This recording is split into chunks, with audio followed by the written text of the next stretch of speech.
Good afternoon and welcome to the American Floral Endowment New Grow Pro webinar series. My name is Melissa Munoz. I'm a PhD student from Clemson University and I'm serving as the moderator for today's session on optimizing LED lighting for flower crops. On behalf of the endowment, I'm excited to launch AFE New Grow Pro webinar series that will feature a new topic every month presented by an industry expert. The webinars are free thanks to the generous support of AFE sponsors. June sessions are sponsored by Apogee Instruments and Fluence Bioengineering.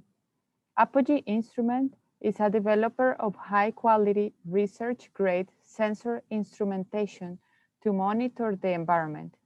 Their products are built by scientists for scientists to help them take better measurements. Fluence by OSRAM creates lighting solutions for controlled environment commercial crop production. Their mission is to improve the interaction between light and life to yield a healthier and more sustainable world. If you would like to see all of our sponsors and their sites, or if you are a supplier and interested in becoming a sponsor for any topic, you can find that information on AFE website at endowment.org/growpro. The link will be provided in the chat. Our presentation has been pre-recorded in English. Jim Faust will join us following the presentation to answer any questions that you may have. We encourage you to submit your questions through the Q&A feature or the chat. Questions can be submitted both in English and Spanish, and I can translate them when needed. We will answer as many of your questions live as we can before the end of the hour. Any unanswered questions may be answered through a separate email exchange following this presentation. This session is being recorded and will be shared through AFE YouTube account. Through YouTube's accessibility features, you will be able to access closed caption in other languages. Without further ado, I would like to present today's expert speaker, Jim Faust. Jim teaches and does research on floriculture crops at Clemson University. He has been in floriculture industry for 34 years.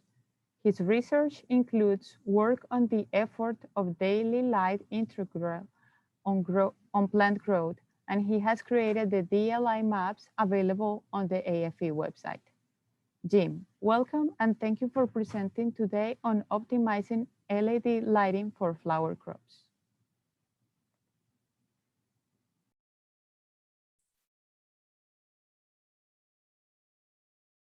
It's a pleasure to meet with you today to speak with you on the topic of supplemental lighting in floriculture production. Today, several things that we hope you learn from this presentation.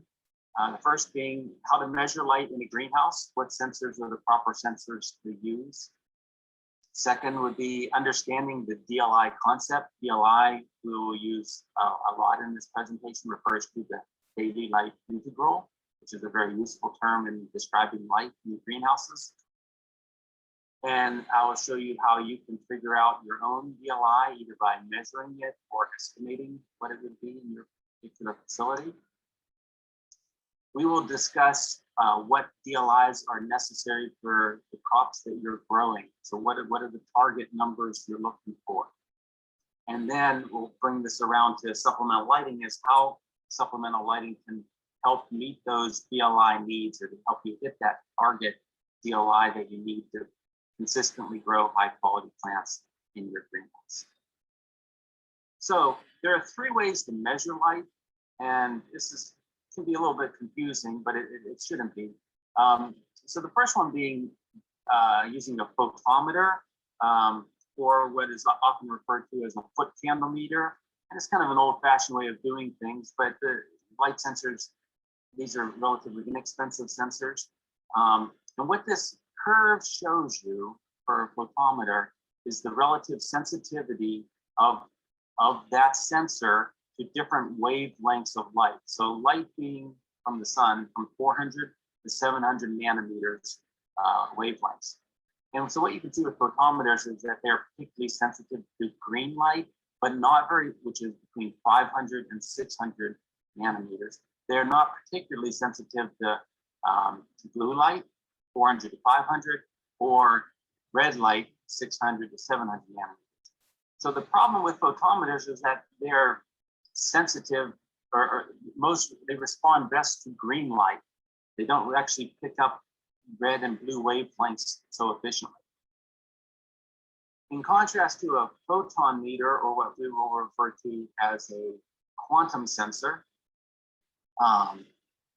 this is the preferred instrument for measuring light as it relates to plants in greenhouses and floriculture production.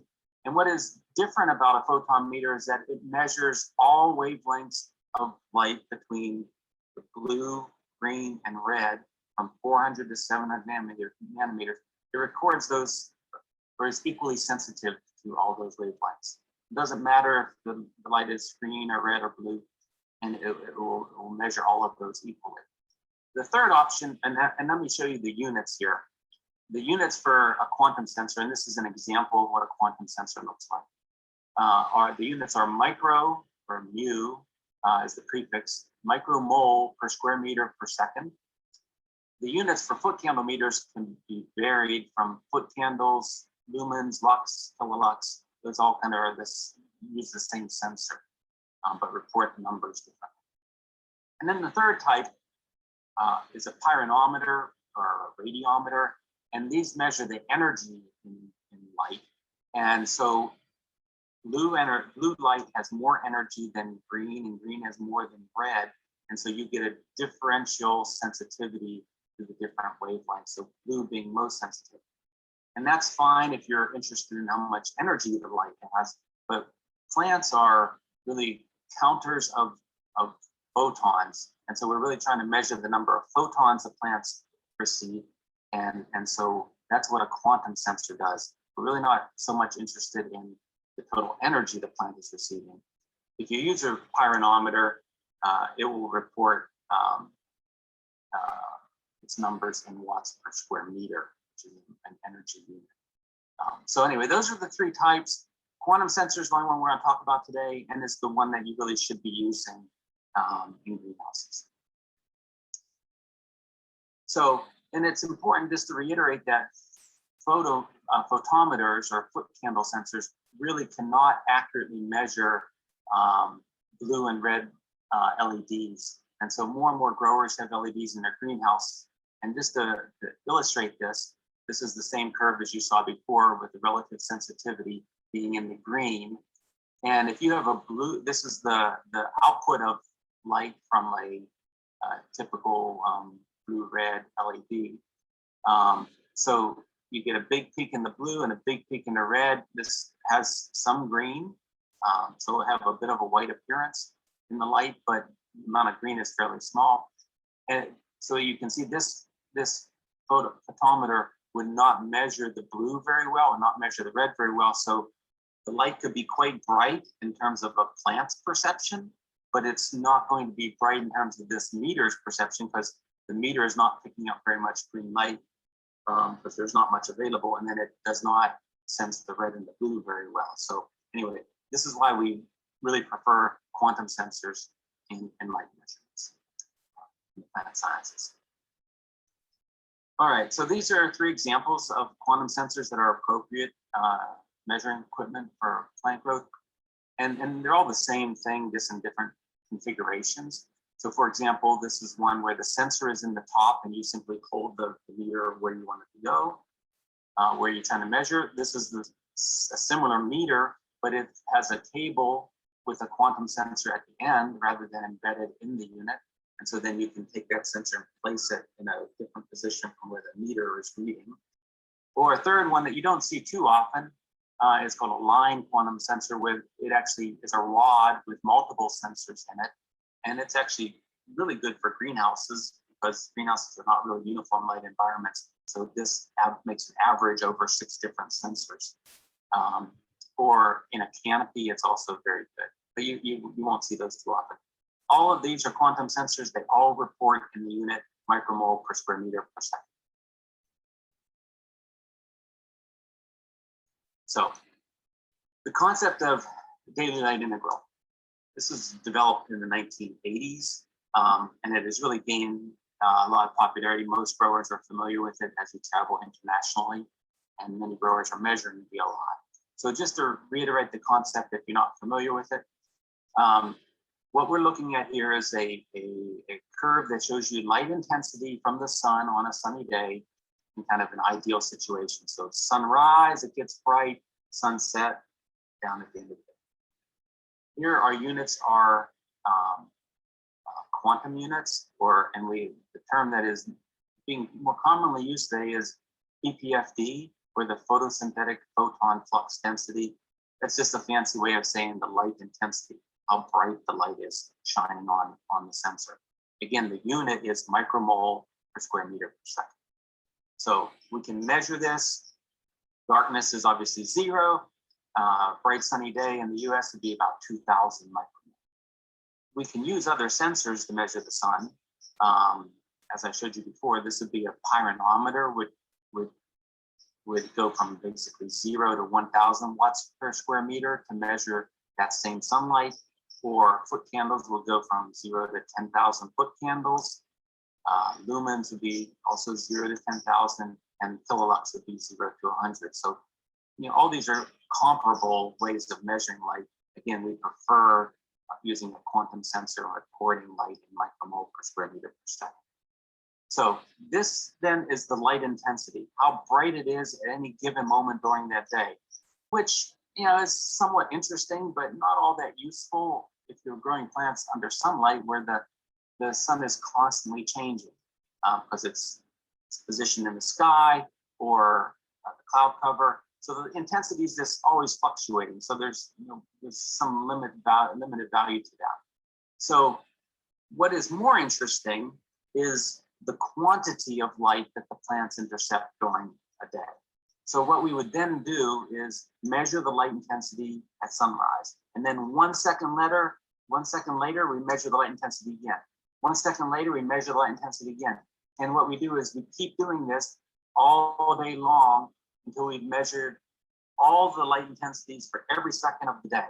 And we add up all of those individual light measurements, those light intensity measurements. And that gives us a quantity of light that has been delivered. And so this would be the area underneath that curve. So the area under the curve is the DLI.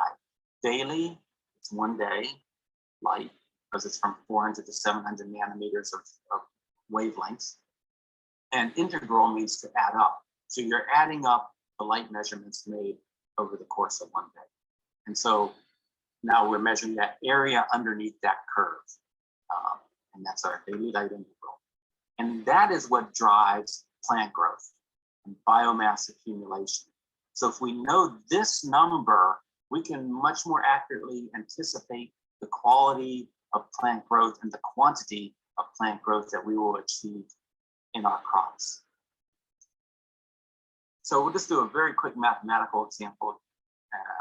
Won't belabor this point, but I think it's useful.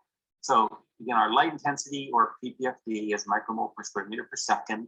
We add up all of those individual measurements and we get a really, really big number. So we would get, in this example, 50 million micromoles per square meter. Now it's per day. And well, that's a really big number. And so we don't really want to say the plant's got 50 million micromole. What we want to do is change the prefix on this unit and get rid of the micro, which means 1 millionth. And we do that by converting units. And so we take 1,000 micromole equals 1 mole. And so we divide that 50 million by 1 million. And you get 50. So 50 million micromole per square meter per day divided by 1 million micromole gives you 50 moles per day.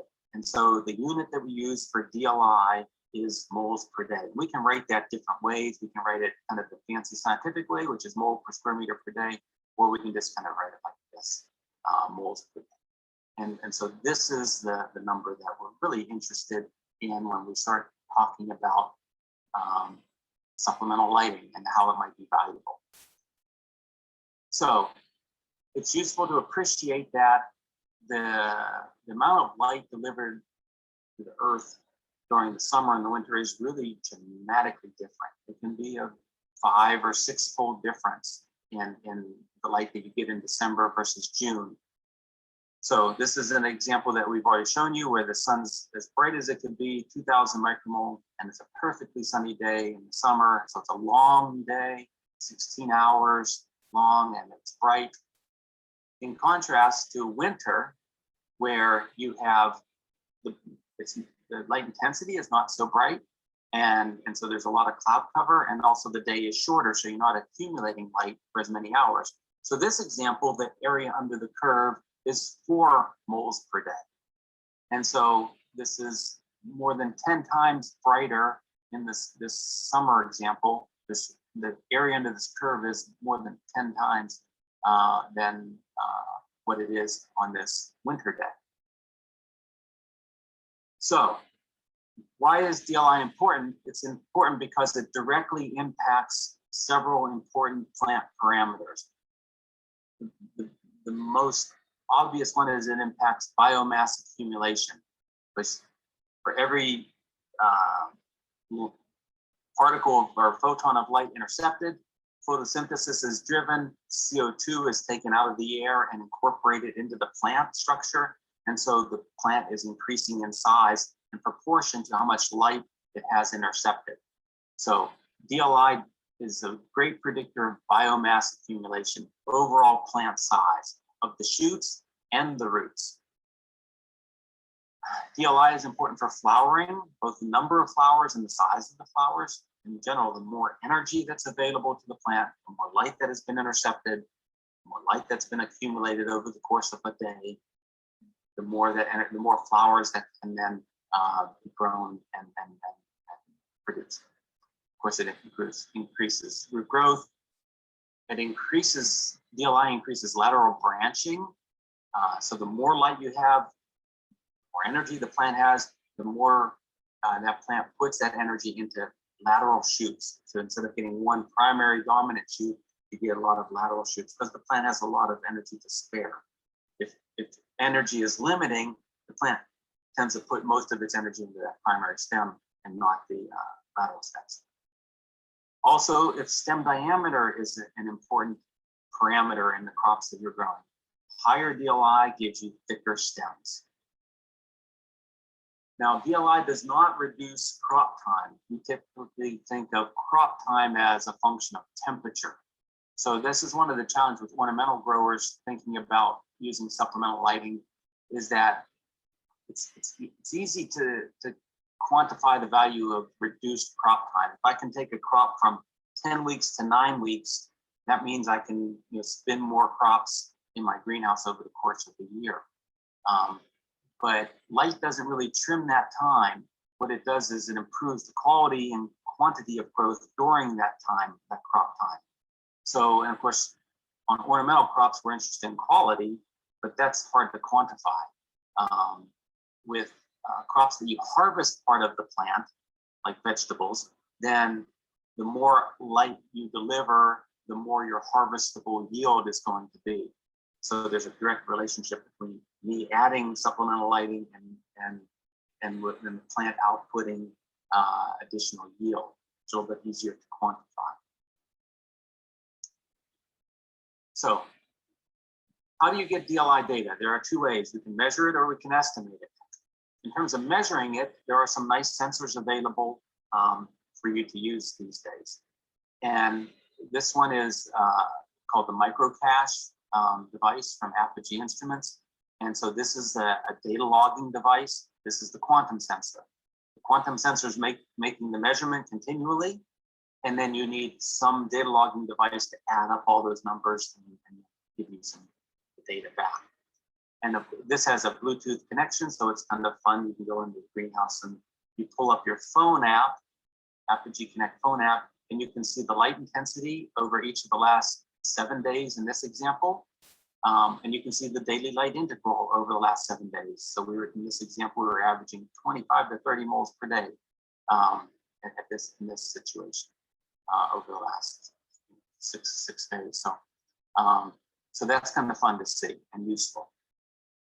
And this is what the unit looks like in my greenhouse. Again, you go and you mash the button, you get the Bluetooth connection with your phone. You can see the instantaneous light intensity, or you can see the log data. You can download the data and send it to yourself on email and then look at it on the computer at home. This is a new sensor that Apogee's come up with that is in still development, but it will be released this summer. And so I've got a prototype of it a few weeks ago, and it's a really easy, nice to use instrument. Very, very simple. The sensor is on top. There's just one button. You push the button, and I'll show you the screen. This shows you push it once and you get the light intensity in micromole per square meter per second. So that's your PPFD. You mash it again, you get the DLI that has been accumulated so far that day. And so the photo period has been 6 1/3 hours so far when I did this. And so far I've accumulated 2.5 moles per day. That's day 0. And then I push the button again and I see yesterday's DLI, that was 8.2. I see 2 days ago DLI, and that was 7.3. I can see 3 days, 7.5. 4 days ago was 8.0. 5 days ago was 7.4. So I can see I have this in my propagation greenhouse that I'm averaging 7 to 8 moles per day over the last week. And then I can feel pretty good that I know that's a good number. And I'll show you what the good numbers are in a few moments. But this is a very simple to use instrument. I can get the numbers I want in 10 seconds. Just go in there, punch the button a few times, and very, very simple. And you can download the data too. But and then it's very portable, so you can move it into different greenhouses to help you make different lighting decisions in those greenhouses. So if you don't have a sensor, though, you can still get some DLI numbers that are useful while growing in a greenhouse in the US here. So these are some maps that we created a few years ago. This is actually a poster that AFE made that is available. That if you want a copy, you can get a copy from AFE. And what this does is show you a contour map of each of the 12 months of the year, showing you how the DLI changes over the course of the year. From the winter months where it's cloudy, you can see the numbers are very low, the purples and blues. And then in the spring, the colors change quite dramatically. And in the summer, you get these yellows, oranges, and reds, which are the high numbers, high DLIs. And then again, transition to fall. So it's kind of an easy way to at least see relatively what you're getting in your area. You want more specific data on the AFE website. We have an interactive map. So you can go on the website, click on the interactive map. And what it does is pull up a map of the US. And every 10 kilometer by 10 kilometer area of the country has its own pixel with its own unique data points. So you can click on any spot of the whole country. In this example, I want to click on the South Shore of Lake Erie in Northern Ohio, and zoom in on that, click in right in here, and it will show me the monthly DLIs outside the greenhouse for each month of the year. So I can see all of those. I can see the annual average. And so that's kind of cool to see. You can also click on these tabs up here if you want to see individual months, and you would see the color-coded months that correspond to the legend over here. So that's kind of fun and interesting. And you can, enter those numbers into the computer. The next thing though you need to know is, well, what is the light inside my greenhouse? Because this is outside the greenhouse, and greenhouses are not nearly as good as you might expect them to be at transmitting light. So greenhouses are light intensity outside. This is an example where I have a quantum sensor, make a measurement outside, and then I would make a measurement inside so that I can calculate the greenhouse light transmission. And so it's a simple calculation of the inside light intensity divided by the outside, multiplied by 100, gives me my percent transmission. At the end of the day, greenhouses are not nearly as good as you might think they are at transmitting light. Typical number is 50% of the light outside actually gets inside. In the winter months, it's on the low end. On the summer months, it's on the higher end. So again, these are some ballpark numbers that I like to use if you're doing some calculations. In the winter, only 35% 45% of the light that you see in those DLI maps actually gets inside your greenhouse. In the summer, the number is higher, but then that's without shade cloth. If you add shade cloth, you can get back down into that 35, 40% transmission level. This is an example. This is the numbers, the blue are the numbers plucked off the DLI maps outside the greenhouse. And then I assume a transmission percentage to calculate the DLI inside the greenhouse gives me the gray line for each month of the year. And this is DLI over here. And then during the summer, I add shade curtains. That brings my light intensity down, cuts it in half often. We're often using 50% shade cloth. And so what we really have is, January 4 moles per day, February 7, we get up to 20 in April, but then May is darker again because now I'm shading the greenhouse. And so usually in a greenhouse, we're not typically much over 20 moles per day. If we are over 20, we often are dealing with some heat stress issues because we can't cool the greenhouse appropriately. So what DLIs do my plants actually need? It depends on what you're growing. Supplemental lighting we see used most often in propagation in North America, less often on flowering plants. You see it on vegetable plants. I've added hemp since there's a lot of our floriculture growers have added that crop in recent years.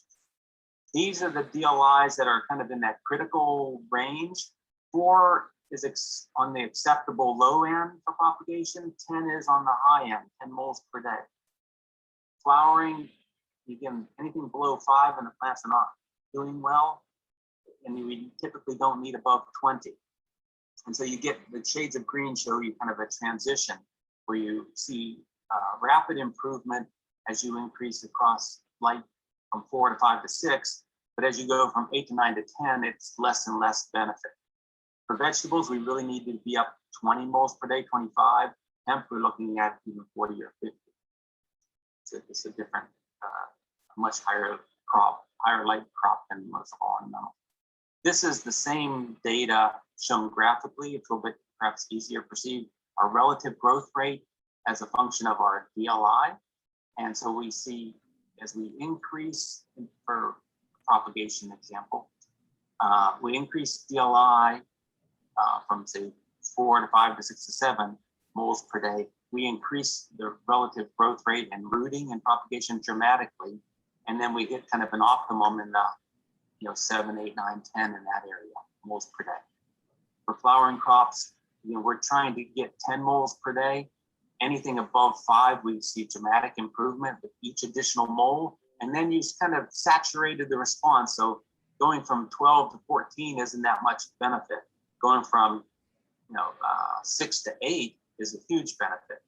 So again, these all kind of have the same shape, but at different DLIs. So how much light do supplemental lamps actually deliver? And so we've done some calculations here. So these are the DLIs delivered. If the lamps, we assume them being on for 1, 6, 12, or 18 hours, and then these are our light intensities. Typically in ornamental greenhouses, for propagation, flowering, we're delivering about 50 micromole per square meter per second.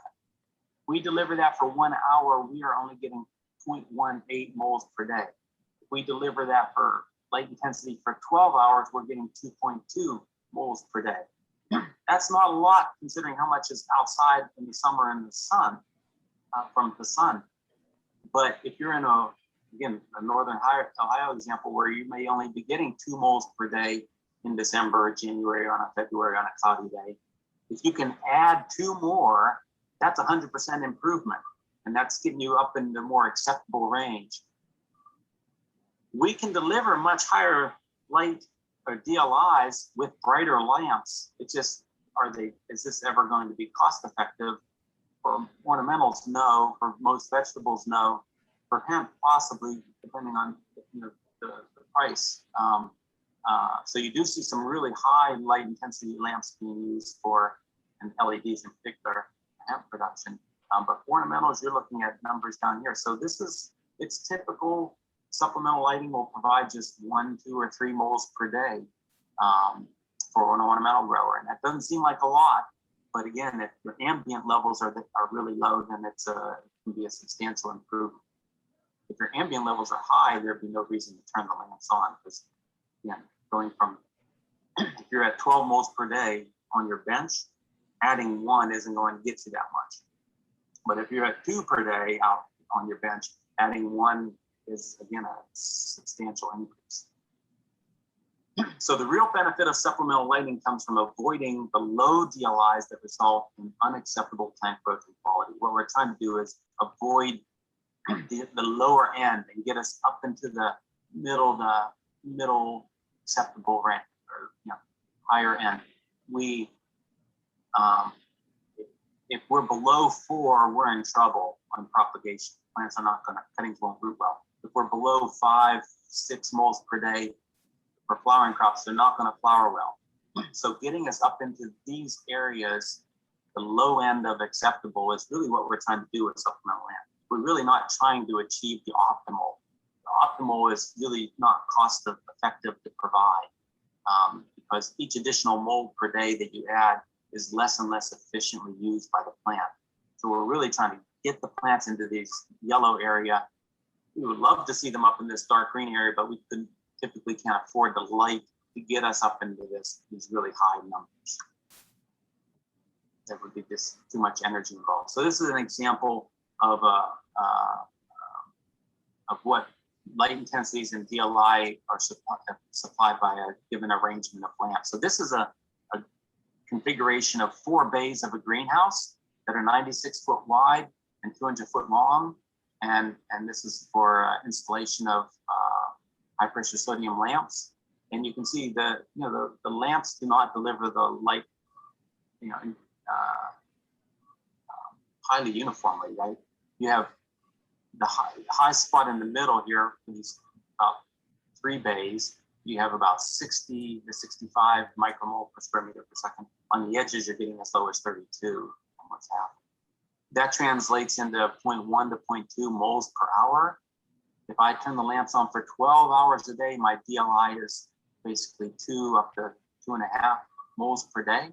And so this is typical of ornamental production, where you're adding 1.5 up to potentially 3.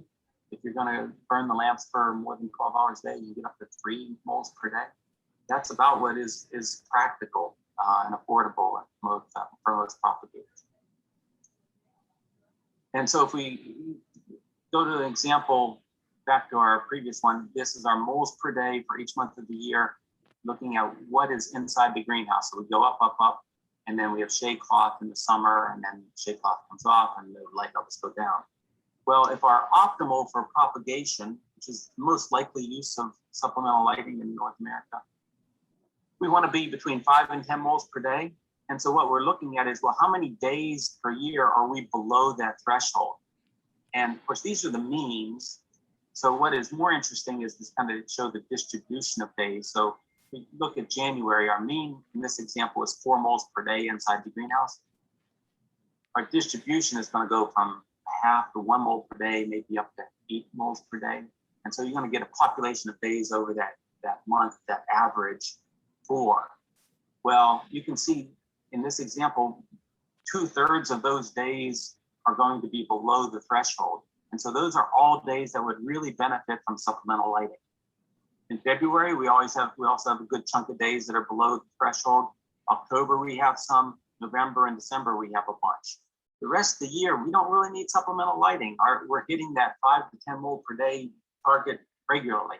So what we really want to do is use these lamps to bump those numbers up, add 1, 2, 3 moles per day. So a larger proportion of the days fall into that ideal zone of 5 to 10 moles per day.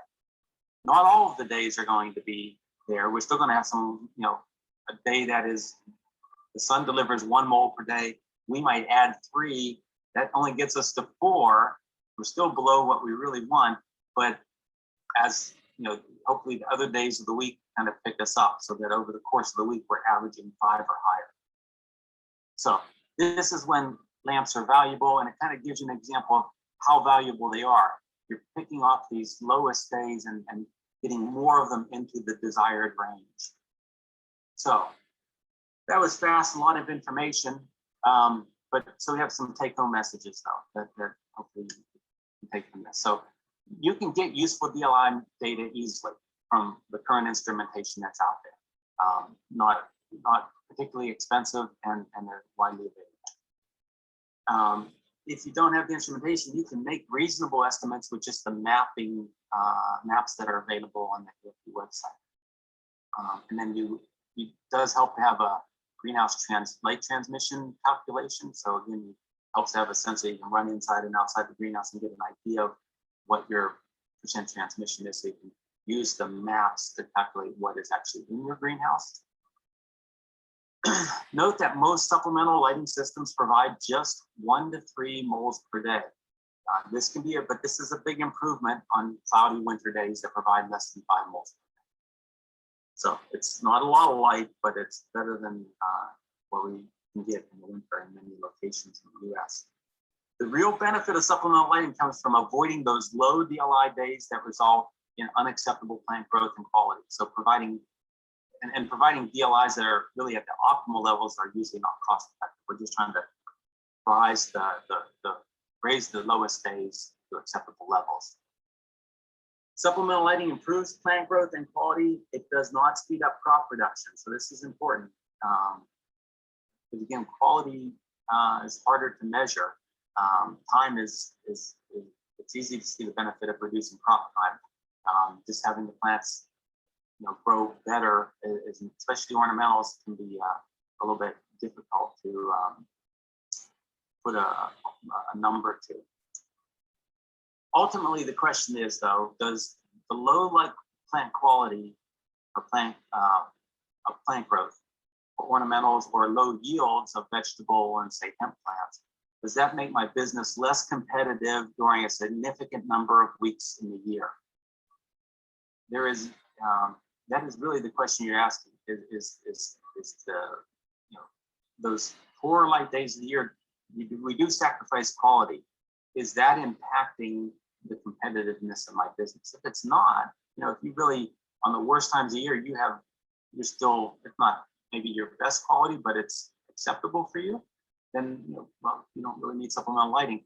But if you need to be competitive in the marketplace and have consistent quality plants even during those 4 weeks of the year, then supplemental lighting all of a sudden makes a lot of sense, because there is value in being a consistent supplier of quality plants, and supplemental definitely can improve growth and quality during those low light months.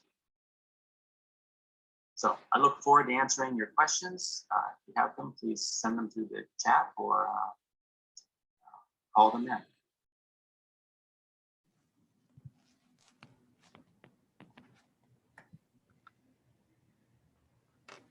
Jim, thank you for your wonderful presentation. This was extremely informational, and I would like to open up the session for questions and answers now. So I invite you to go to the Q&A feature or to the chat to make your questions.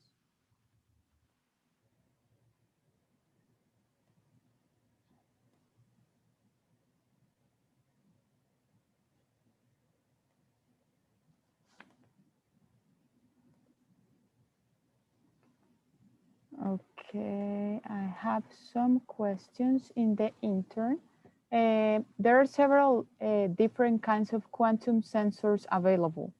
What kind of sensors should I use? Yeah, it's a good question. When you go to the websites of companies to purchase quantum sensors, that it can be a little daunting looking at the options. Really what you're looking for, the most versatile sensor would be one that is a full spectrum quantum sensor, and that it measures wavelengths from 400 to 700 nanometers quite evenly. And so it's a quote unquote full spectrum.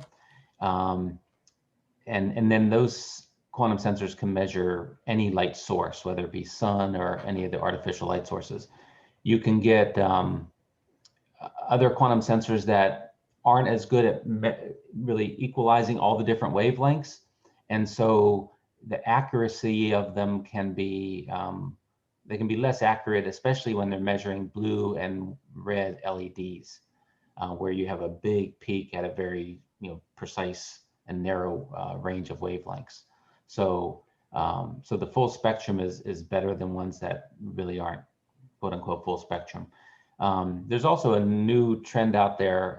There's new information showing that really we might need to be considering wavelengths lower than or shorter than 400 nanometers and longer than 700 nanometers. So there you can actually get a quantum sensor now that measures, I think it's from 300 up to 800 nanometers. And because those additional wavelengths can contribute to plant growth and photosynthesis. So those are also interesting. They're probably more of a used in the scientific community at this point, not so much by growers, but those are also available. Perfect. Thank you. And the next question is, can I use an app to measure light on my phone?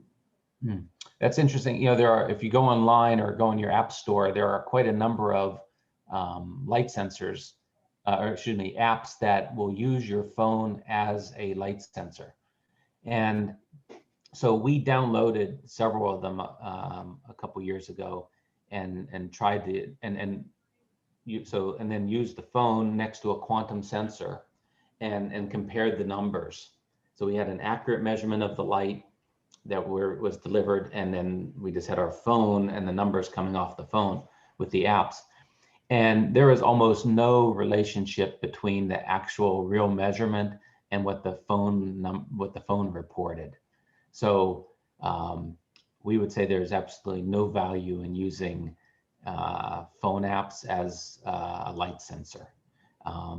If you put a diffuser on your phone, and you could kind of probably put it together in a way that you might get, you know, at least in the ballpark, but for the most part, there's, you know, phone cameras are not quantum sensors and not meant to be, and I wouldn't use them. All right. We have a question in the chat by Nathan. Can you address why some LED manufacturers and growers claim / report shorter crop times when switching to LEDs? Good question. No, not really. You know, if you're at really low light levels, you know, the plants may not be flowering well, and you may have delayed flowering. And so having higher light intensities, giving you higher DLIs, you know, can take a plant that may be experiencing delayed flowering, where there, for example, is 4, 5, 6 moles per day. If you can get the DLI up to 7, 8, 9 moles per day, you may see a little reduction in crop time. I've actually heard the opposite report by some growers too, when they switched it from high pressure sodium to LEDs, that they actually see an increase in crop time. And the concern is you know, high pressure sodium aren't as efficient as LEDs. They produce a lot of heat, and that heat warms up the greenhouse. It's an expensive way to heat up the greenhouse, but it does. And so, so it's possible when you have LEDs, a bit cooler light source, that you actually have to add a little, grow the plants a little warmer to keep your production times equivalent to what they were under high pressure sodium. All right. Just to make sure everybody has the information, in the chat, there is the link for the DLI poster and the interactive map. So if you go through that link, you will find the maps. So the poster is free. If you want to order one, AFE will send them to you. So it's nice to put up in your office. And there is a link, yeah.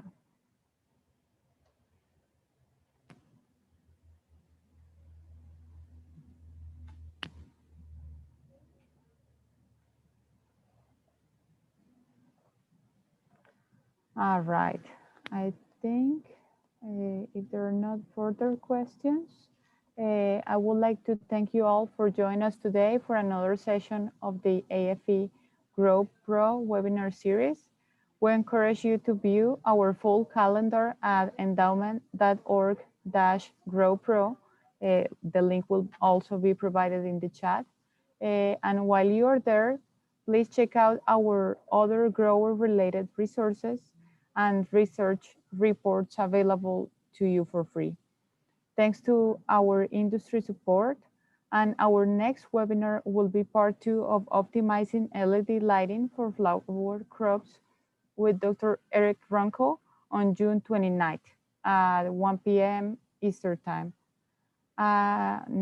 Right now, we will ask you to please complete the brief survey about today's session.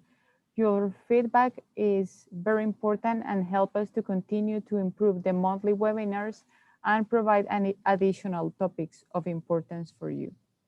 Thanks for joining us today, and we hope you have a great day.